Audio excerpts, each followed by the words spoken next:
En los últimos videos hablamos del peso que cargamos, del silencio que necesitamos, de los momentos límite y de la trampa del ego. Hoy vamos a hablar de algo que conecta con todo eso de una manera que quizás no esperabas. Vamos a hablar de por qué después de todo ese trabajo interior, después de todo ese esfuerzo genuino por encontrar paz, tanta gente sigue sintiéndose exactamente igual. Y la respuesta no está donde la mayoría busca. Pero antes necesito decirte algo que probablemente nadie te ha dicho todavía sobre este tema. No es que no hayas intentado suficiente. No es que te falte disciplina ni fuerza de voluntad ni la técnica correcta. No es que hayas elegido mal las prácticas ni que necesites un retiro más largo ni un maestro más avanzado ni un libro que todavía no has leído. Todo eso puede ser valioso. Pero ninguna de esas cosas es la razón por la que la paz sigue sintiéndose a un paso de distancia por más que te acerques a ella.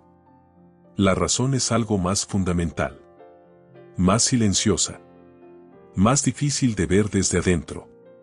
Y paradójicamente más sencilla de lo que cualquiera de las soluciones que has intentado.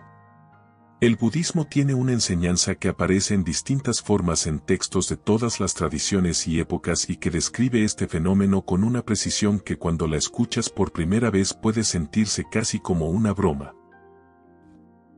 Pero que cuando la entiendes de verdad, cuando la dejas entrar más allá de la comprensión intelectual y la percibes en tu propia experiencia, produce una transformación que ninguna práctica específica puede producir por sí sola.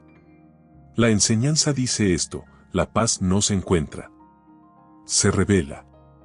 Y la diferencia entre esas dos palabras, encontrar y revelar, es exactamente la diferencia entre pasar años buscando algo que ya está ahí y aprender a quitar lo que lo estaba tapando. Porque la paz no es un estado que necesitas alcanzar. No es el resultado de hacer suficientes cosas correctas durante suficiente tiempo. No es el premio al final de un camino de práctica y esfuerzo y sacrificio. Es algo que el budismo describe como la naturaleza original de la mente. El estado que existe debajo de todo el ruido, debajo de toda la agitación, debajo de todas las capas de pensamiento y preocupación y resistencia que hemos construido encima. Siempre presente. Nunca ausente. Solo tapado. Y si eso es verdad, si la paz ya está ahí esperando ser revelada en lugar de construida o alcanzada, entonces la pregunta que cambia todo no es cómo encontrarla. Es que la está tapando. ¿Qué es lo que, a pesar de todo tu esfuerzo genuino y de todas tus prácticas sinceras, sigue interponiéndose entre tú y algo que según el budismo nunca estuvo realmente lejos? Esas son las 5 razones que vamos a explorar hoy. Y la primera de ellas es también la más irónica. Porque la primera razón por la que no encuentras paz a pesar de todo lo que intentas es exactamente eso. Que lo intentas. Pero antes de llegar a las razones necesito contarte sobre una mujer llamada Sofía. Sofía tenía 41 años cuando llegó a su primera clase de meditación. No llegó por curiosidad espiritual ni por interés filosófico. Llegó porque llevaba 8 años buscando paz de todas las maneras que había podido encontrar y ninguna había producido lo que prometía de manera duradera. Había hecho terapia cognitiva conductual durante 2 años. Había probado el yoga, primero ocasionalmente y luego de manera seria con clases diarias. Había leído más de 40 libros sobre mindfulness, budismo, estoicismo, psicología positiva y desarrollo personal. Había tomado 3 retiros de silencio de fin de semana. Había cambiado su alimentación, su rutina de sueño, sus hábitos de ejercicio. Había reducido el tiempo en redes sociales, había dejado relaciones que le generaban estrés, había cambiado de trabajo 2 veces buscando un ambiente más tranquilo. No era una persona que no intentaba. Era una de las personas que más intentaba de todos los que conocía. Y sin embargo la paz que buscaba, esa sensación de estar completamente bien con lo que es, de no necesitar que las cosas fueran diferentes para sentirse en orden. De habitar el momento presente sin la capa de ansiedad que la acompañaba desde que podía recordar, seguía siendo esquiva. Aparecía en momentos. Durante una meditación profunda. En ciertos atardeceres. Después de una buena sesión de yoga. Y luego se iba. Y el esfuerzo de volver a encontrarla empezaba de nuevo. Lo que Sofía no sabía cuando entró a esa primera clase de meditación, lo que tardó varios meses más en comenzar a entender. Era algo que su primera maestra le dijo en la tercera sesión con una sencillez que al principio le pareció demasiado simple para ser importante. La maestra le preguntó cómo describía ella la paz que buscaba. Y Sofía respondió con precisión y con la articulación de alguien que ha pensado mucho en un tema. Dijo que para ella la paz era la ausencia de ansiedad. La capacidad de estar en un momento sin sentir que algo estaba mal o que algo importante faltaba. La sensación de estar completamente bien exactamente como estaban las cosas. La maestra la escuchó con atención y luego le dijo algo que Sofía no esperaba. Le dijo, todo lo que acabas de describir es la ausencia de algo. Ausencia de ansiedad, ausencia de la sensación de que algo falta, ausencia de la necesidad de que las cosas sean diferentes. ¿Alguna vez has pensado en la paz como la presencia de algo en lugar de como la ausencia de algo?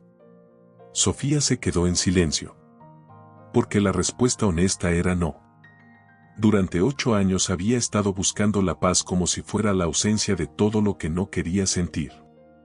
Y nunca había pensado en ella como algo que tuviera presencia propia. Como algo que pudiera estar ahí sin depender de la eliminación de todo lo que la perturbaba. Esa pregunta pequeña y aparentemente sencilla fue el inicio de un cambio en la relación de Sofía con su propia búsqueda que con el tiempo resultó ser más transformador que cualquiera de las prácticas que había acumulado durante 8 años. No porque las prácticas fueran inútiles, sino porque había estado usando todas esas prácticas desde una premisa incorrecta. Y una práctica correcta aplicada desde una premisa incorrecta te lleva más lejos del destino por más rápido que corras. La premisa incorrecta era esta, que la paz es algo que está ausente y que necesita ser producido, construido, alcanzado o encontrado a través del esfuerzo correcto aplicado durante el tiempo suficiente. La premisa correcta, la que el budismo ha enseñado desde el principio y que Sofía empezó a entender ese día, es esta, que la paz ya está presente y que el trabajo no es producirla sino dejar de hacer lo que la tapa. Y eso cambia absolutamente todo sobre cómo se practica, cómo se busca y cómo finalmente se encuentra. Vamos con la primera razón. Razón número 1, buscas la paz como si fuera un destino al que puedes llegar si haces suficientes cosas correctas durante suficiente tiempo. Esta es la razón más fundamental y la que está detrás de todas las demás. Es la manera en que la mayoría de las personas occidentales modernas, educadas en una cultura que resuelve los problemas con esfuerzo, disciplina y la técnica correcta, se acercan a la paz interior. Como si fuera un proyecto. Como si tuviera un cronograma. Como si existiera una cantidad determinada de meditación, de lectura, de práctica, de terapia, que cuando se completa produce el resultado prometido de manera duradera y definitiva. Y el problema con esta manera de acercarse no es el esfuerzo en sí. El esfuerzo tiene su lugar en el camino espiritual y el budismo lo reconoce completamente. El problema es la dirección del esfuerzo. Porque cuando buscas la paz como si fuera un destino externo a ti, como si estuviera al final de un camino que todavía no has recorrido completamente, cada momento del camino se convierte automáticamente en un momento en que todavía no has llegado. En un momento de insuficiencia temporal que se resolverá cuando finalmente alcances lo que buscas. Y esa postura, sostenida durante meses o años, produce exactamente lo contrario de paz. Produce una forma muy sofisticada de la misma ansiedad que estabas intentando resolver. La ansiedad de quien sabe a dónde quiere llegar pero siente que todavía no está ahí. El maestro Sensum Ryu Suzuki describía este patrón con una imagen que sus estudiantes encontraban simultáneamente frustrante y liberadora. Decía que buscar la iluminación, que en este contexto podemos leer como buscar la paz, es como buscar las gafas que tienes puestas. No importa cuán sistemáticamente busques. No importa cuántas habitaciones revises ni cuántas técnicas uses para buscar más eficientemente. Mientras creas que lo que buscas está en algún lugar al que todavía no has llegado, Mientras la búsqueda misma confirme la creencia de que lo que buscas está ausente, nunca vas a encontrarlo. No porque no esté, sino porque estás buscando en la dirección equivocada. Sofía reconoció esta razón con una claridad que la dejó sin palabras durante varios minutos. Porque veía con precisión cómo cada práctica que había acumulado durante 8 años había sido aplicada exactamente desde esa postura. Como una inversión en un resultado futuro. Como un paso hacia algo que todavía no tenía. Y esa postura había convertido cada momento de práctica en una confirmación implícita de que la paz era algo que le faltaba en lugar de algo que ya estaba presente debajo de todo lo que la tapaba.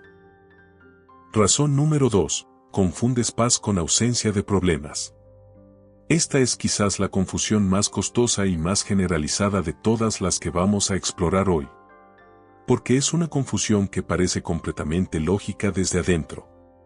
Si la paz es sentirse bien y los problemas hacen que te sientas mal, entonces la paz debe ser el estado en que no hay problemas. O en que los problemas existentes están resueltos. O en que las circunstancias de tu vida son suficientemente favorables como para no generar perturbación. Esta lógica tiene un problema fundamental que el budismo identificó hace más de 2500 años y que la experiencia de prácticamente cualquier ser humano confirma si lo observa con honestidad. Los problemas no se acaban. Las circunstancias nunca se estabilizan de manera permanente en el estado que consideraría suficientemente favorable. La vida, por su naturaleza misma, es un flujo constante de situaciones que generan fricción, incertidumbre, pérdida y cambio. Y si la paz depende de la ausencia de ese flujo, entonces la paz es imposible. No porque seas incapaz de encontrarla, sino porque estás buscando algo que no puede existir bajo esas condiciones. El budismo tiene un término para esta realidad que es quizás el concepto más conocido y más malentendido de toda la tradición. Anicca. Impermanencia. La enseñanza de que todas las cosas sin excepción están en constante cambio y que ninguna condición externa puede ser permanentemente favorable porque ninguna condición externa es permanente en absoluto. No como filosofía pesimista, sino como descripción precisa de la realidad que una vez aceptada completamente libera de una de las fuentes más profundas de sufrimiento humano. La resistencia a lo que es. El esfuerzo constante de mantener las cosas como estaban o de llevarlas a como queremos que sean antes de permitirnos sentir paz. Había en el monasterio del maestro Ananda un estudiante llamado Felipe que había llegado buscando exactamente esto. Paz. Pero cuando el maestro le preguntó qué necesitaría que cambiara en su vida para sentirla, Felipe respondió sin dudar. Necesitaría que su matrimonio mejorara. Que su situación financiera se estabilizara. Que su salud, que llevaba meses dándole problemas menores pero persistentes, se resolviera. Que su hijo mayor, que estaba pasando por una etapa difícil en la adolescencia, encontrara su camino. Que el proyecto laboral que llevaba un año sin resolverse finalmente avanzara. El maestro Ananda lo escuchó completo y luego le dijo: te escucho decir que necesitas que 5 cosas cambien para poder estar en paz. ¿Y cuando esas 5 cambien habrá otras 5? Felipe lo pensó honestamente y respondió que probablemente sí. Y el maestro dijo: entonces lo que estás describiendo no es la condición para la paz. Es la razón por la que la paz bajo esas condiciones es imposible. Porque siempre habrá algo que mejorar, algo que resolver, algo que todavía no está como debería. La vida no te va a dar un periodo de tiempo libre de problemas en que finalmente puedas permitirte estar en paz. Tendrás que aprender a estar en paz en medio de los problemas. O no estarás en paz nunca. Esa conversación fue para Felipe lo que la pregunta de la maestra había sido para Sofía. Un momento en que algo que había estado buscando en la dirección equivocada durante mucho tiempo de repente reveló la dirección correcta. No porque el maestro le hubiera dado una técnica nueva, sino porque le había mostrado con claridad que la premisa desde la que estaba buscando hacía imposible lo que buscaba. La paz que el budismo enseña no es la paz de las circunstancias resueltas. Es la paz que existe en medio de las circunstancias sin resolver. No la paz de la vida sin problemas.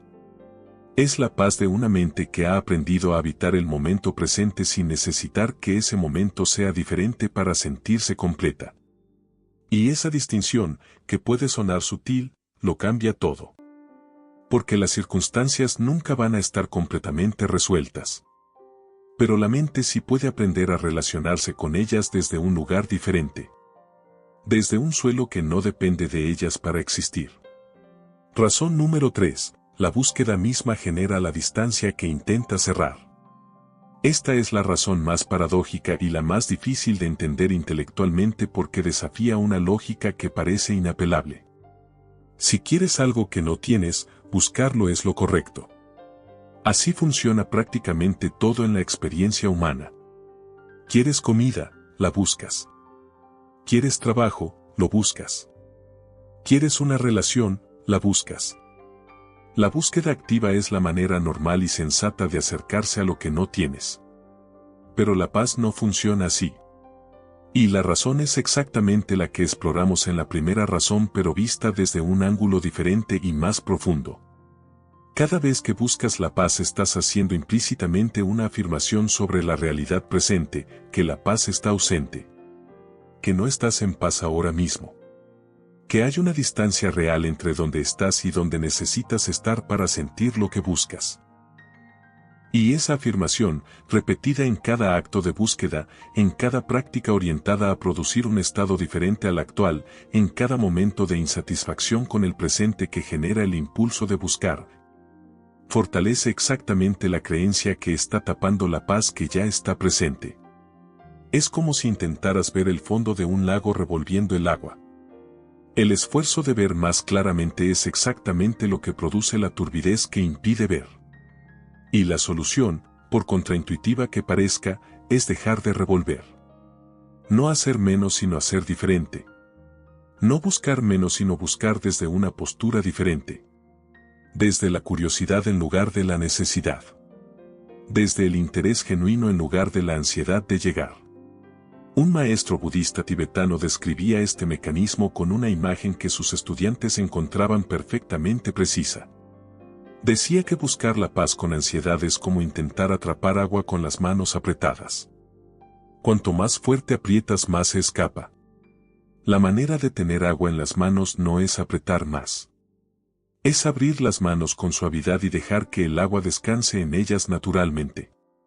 Sofía reconoció esta razón en su propio patrón de práctica con una mezcla de humor y alivio que no había sentido en mucho tiempo. Porque podía ver con claridad cómo incluso sus momentos de meditación más sinceros habían estado cargados de una tensión sutil pero constante. La tensión de alguien que está haciendo la práctica correcta esperando el resultado prometido. Que está sentada en silencio pero internamente evaluando si el silencio está siendo suficientemente profundo.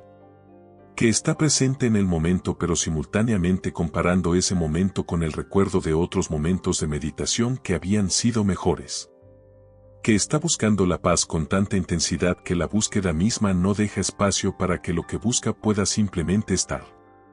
Y cuando finalmente lo vio, cuando pudo observar ese patrón desde afuera con la misma claridad con que podía observar cualquier otra cosa, algo se relajó en ella que había estado tenso durante 8 años sin que se hubiera dado cuenta. No encontró la paz en ese momento. Pero por primera vez en mucho tiempo dejó de buscarla con esa urgencia que la alejaba. Y en ese espacio de no buscar, pequeño y frágil al principio, algo empezó a asomarse que reconoció de inmediato aunque hacía mucho tiempo que no lo sentía con esa claridad. Razón número 4. Buscas afuera lo que solo existe dentro.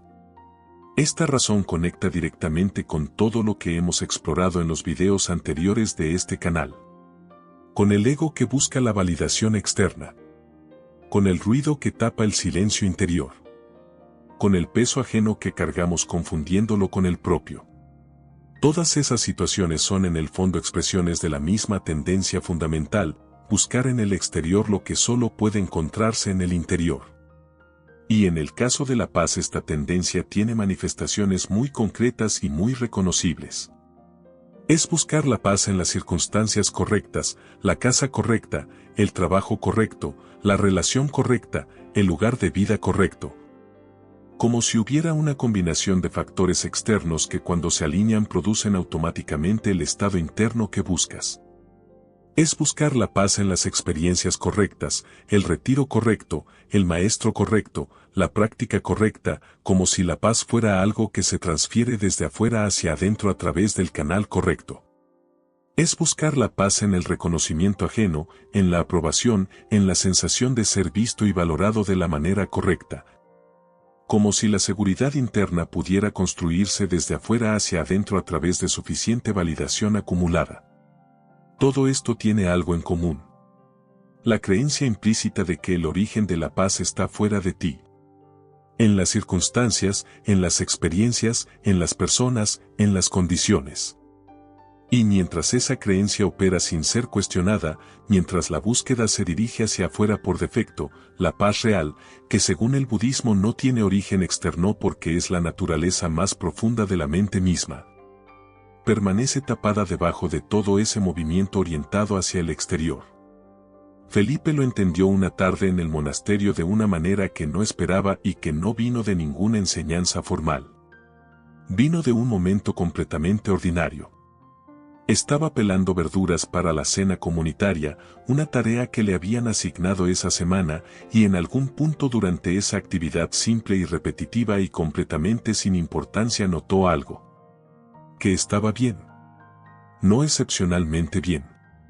No en un estado alterado de conciencia ni en una experiencia mística ni en el resultado de ninguna práctica específica. Simplemente bien. Presente. Sin necesitar que ese momento fuera diferente. Sin buscar nada más allá de esas verduras y esas manos y ese cuchillo y ese momento. Duró quizás 30 segundos. Pero fue suficiente para que Felipe entendiera con una claridad que ninguna explicación intelectual había podido producir que lo que había estado buscando durante años en retiros y prácticas y libros y conversaciones no estaba en ninguno de esos lugares. Había estado todo el tiempo exactamente donde él estaba. Disponible en cualquier momento ordinario en que su mente dejaba de ir a buscar lo que ya tenía. Afuera no hay paz que encontrar. Hay condiciones que pueden facilitar o dificultar el acceso a la paz que ya está dentro. Pero el origen siempre es interior. Y dirigir la búsqueda hacia el interior no significa ignorar el mundo exterior ni abandonar las prácticas ni retirarse de la vida.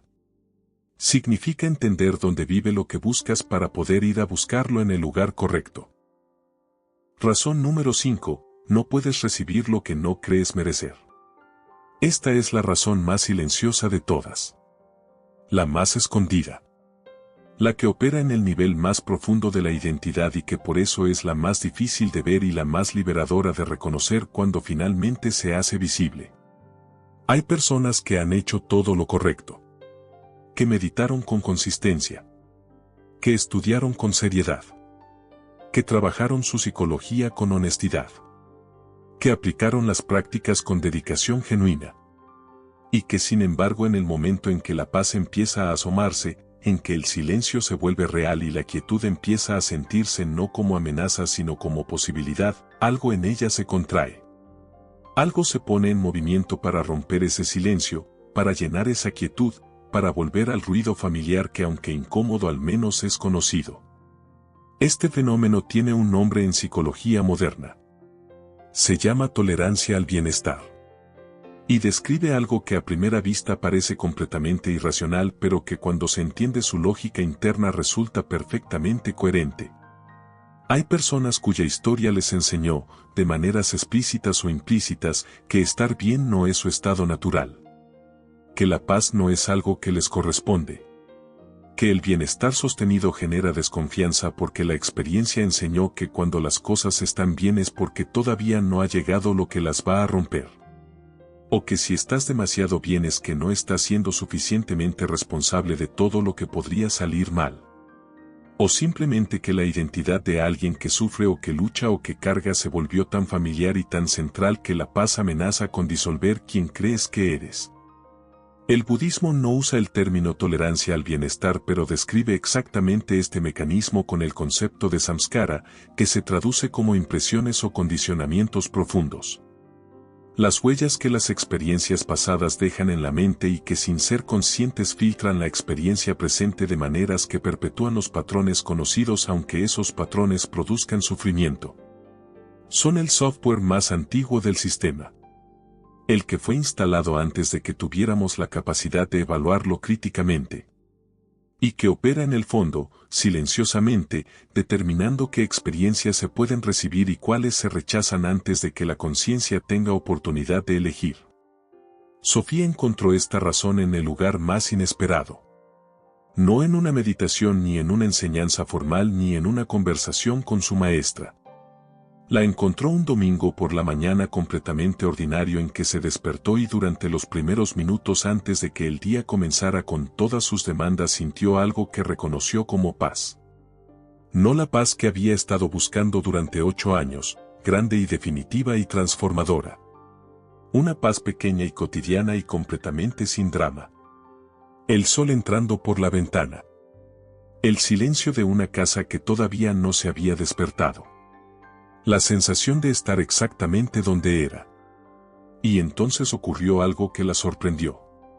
Su mente empezó a moverse. A recordar lo que tenía pendiente esa semana. A anticipar una conversación difícil que sabía que tendría que tener. A revisar mentalmente una lista de preocupaciones que de alguna manera habían encontrado la manera de llegar antes de que el día siquiera empezara. Y en cuestión de minutos la paz de esos primeros momentos había desaparecido completamente reemplazada por el estado habitual de fondo de ansiedad suave que había sido su experiencia cotidiana durante tanto tiempo que ya casi no lo notaba. Lo que Sofía notó esa mañana, por primera vez con esa claridad específica, fue que el movimiento de su mente hacia las preocupaciones no había sido provocado por nada externo. No había sonado el teléfono. No había llegado ninguna noticia. No había ocurrido nada. Su mente había buscado activamente las preocupaciones en el momento en que la paz había empezado a sentirse real. Como si algo en ella hubiera decidido que ese estado no era seguro. Que no podía durar. Que era mejor no acostumbrarse a él. Llevó esa observación a su maestra. Y la maestra le preguntó, ¿cuándo aprendiste que estar en paz no era seguro? No era una pregunta retórica. Era una pregunta genuina que invitaba a buscar el origen específico de ese condicionamiento. Y Sofía, después de un silencio largo y honesto, encontró la respuesta en su infancia. En una casa donde los momentos de tranquilidad con frecuencia precedían a las tormentas. Donde aprender a anticipar el problema antes de que llegara había sido una manera de protegerse. Donde el estado de alerta constante había sido una respuesta inteligente y adaptativa a un ambiente impredecible. Y ese aprendizaje, completamente válido en el contexto en que fue aprendido, completamente necesario en ese momento específico de su vida, había seguido funcionando décadas después en un contexto completamente diferente. Había seguido saboteando cada momento de paz real con el mismo mecanismo de anticipación que en su infancia la había protegido pero que ahora simplemente la mantenía atrapada en un estado de vigilancia que ya no tenía ninguna función protectora real. Reconocer ese origen no disolvió el patrón de inmediato. Los condicionamientos profundos no se disuelven con un reconocimiento intelectual aunque ese reconocimiento sea el primer paso necesario. Pero cambió algo en la relación de Sofía con ese patrón. Porque ya no podía verlo como su naturaleza. Ya no podía creer que era simplemente así como era ella. Podía verlo como lo que era, un aprendizaje antiguo que había tenido sentido en un contexto que ya no existía y que podía, con paciencia y con práctica y con la compasión correcta hacia sí misma, comenzar a soltarse. Felipe encontró su versión de esta razón de una manera diferente pero igualmente reveladora. Para él el bloqueo no venía del miedo a la paz sino de la creencia profunda y nunca examinada de que el descanso no se merecía sin haber producido suficiente primero. Que estar en paz sin haber resuelto los 5 problemas que le había enumerado al maestro Ananda era una forma de irresponsabilidad. De abandono. De no estar tomando suficientemente en serio las cosas que importaban. El maestro Ananda le hizo una pregunta que Felipe describió como la más incómoda y la más liberadora que había recibido en su vida. Le preguntó, si alguien que amas estuviera en paz en medio de los problemas que tú describes, ¿lo llamarías irresponsable o lo llamarías sabio? Felipe respondió sin dudar, lo llamaría sabio. Y el maestro dijo, entonces el estándar que aplicas a los demás y el que te aplicas a ti mismo son diferentes. ¿Por qué? Felipe no tuvo respuesta inmediata. Pero en el silencio de esa pregunta algo muy viejo y muy sólido en él empezó a moverse. La creencia de que la paz era un privilegio que se ganaba con suficiente sufrimiento previo. Que no podía estar bien mientras las cosas no estuvieran bien. Que su bienestar y el estado de las circunstancias externas estaban tan íntimamente ligados que uno no podía existir sin el otro. Y en el momento en que esa creencia se hizo visible, en que pudo verla como una creencia y no como la realidad misma, Felipe sintió algo que no supo nombrar de inmediato pero que reconoció como el inicio de algo. No como la llegada de la paz que había buscado, sino como el primer momento real en que la posibilidad de esa paz dejó de sentirse como algo reservado para personas más iluminadas, más avanzadas, más merecedoras que él. Estas 5 razones no son diagnósticos. No son una lista de defectos que necesitas corregir. Son mapas de los mecanismos más comunes que interponen entre un ser humano sincero y genuinamente buscador de paz y la paz que ya está presente esperando ser revelada. Y el valor de entenderlos no está en saber más sobre por qué no tienes paz. Está en que cada razón que ves claramente pierde una parte de su poder sobre ti. No de manera dramática ni instantánea, sino de la manera en que pierde poder cualquier cosa que deja de ser invisible, gradualmente, inevitablemente, de manera que no puede revertirse completamente. Sofía y Felipe, que nunca se conocieron y que llegaron al budismo desde lugares completamente diferentes, compartían sin saberlo la misma experiencia fundamental. La de haber buscado durante años algo que ya estaba presente. La de haber aplicado esfuerzo genuino en direcciones que se alejaban de lo que buscaban. La de haber necesitado no más práctica ni más técnica ni más disciplina sino algo más simple y más difícil al mismo tiempo, ver con claridad lo que estaba tapando lo que ya estaba ahí. Y esa claridad, que no llega de golpe ni de una vez ni para siempre, sino que se profundiza gradualmente con cada momento de observación honesta y cada capa que se hace visible. Es exactamente lo que la última parte de este video va a explorar. Ahora viene lo más importante de todo lo que hemos explorado hoy. Porque entender las 5 razones por las que la paz se escapa es valioso. Pero el entendimiento sin una dirección concreta es como tener el diagnóstico sin el tratamiento. Y el budismo, con su característica practicidad que a veces sorprende a quienes esperan una tradición puramente filosófica, no se detiene en el diagnóstico. Siempre apunta hacia la puerta. Y la puerta en este caso no es una práctica nueva que añadir a las que ya tienes. No es una técnica más sofisticada ni un nivel más avanzado de lo que ya estás haciendo. Es algo que en apariencia es más simple que todo eso y que en la experiencia resulta ser más profundo que cualquier cosa que hayas intentado antes. El budismo lo llama en Pali Vipassana, que se traduce generalmente como visión cabal o visión penetrante, pero que en su esencia más práctica y más accesible significa algo muy concreto, ver las cosas como realmente son en lugar de como la mente condicionada las presenta. Ver el mecanismo en funcionamiento sin ser el mecanismo. Ver el pensamiento sin ser el pensamiento. Ver la búsqueda sin ser la búsqueda.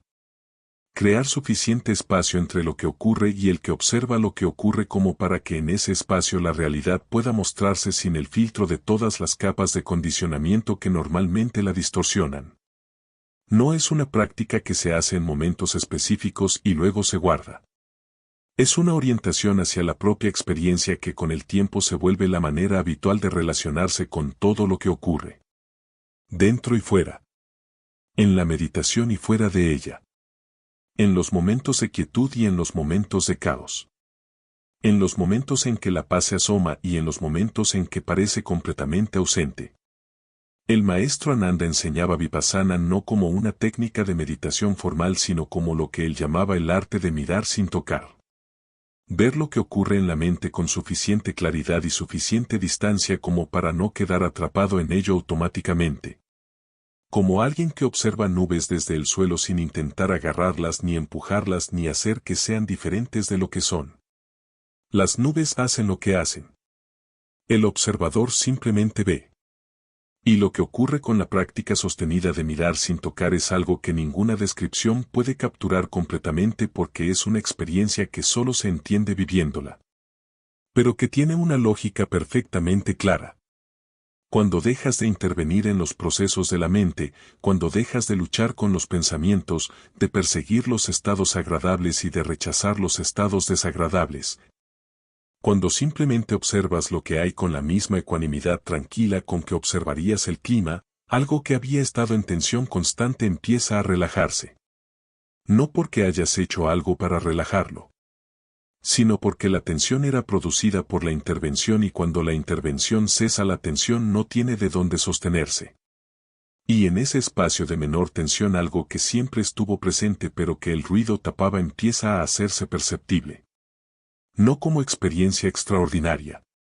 No como iluminación dramática. Sino como lo que siempre fue. Como el fondo quieto que existe debajo de todo el movimiento. Como el silencio que hace posible el sonido. Como el espacio que hace posible la forma. Sofía empezó a practicar esto de una manera muy concreta y muy simple que su maestra le enseñó después de aquella conversación sobre la paz como presencia en lugar de ausencia. Cada vez que notara que estaba en un estado de búsqueda activa, de tensión orientada hacia algún resultado, de esfuerzo dirigido hacia producir un estado diferente al actual, se haría una sola pregunta.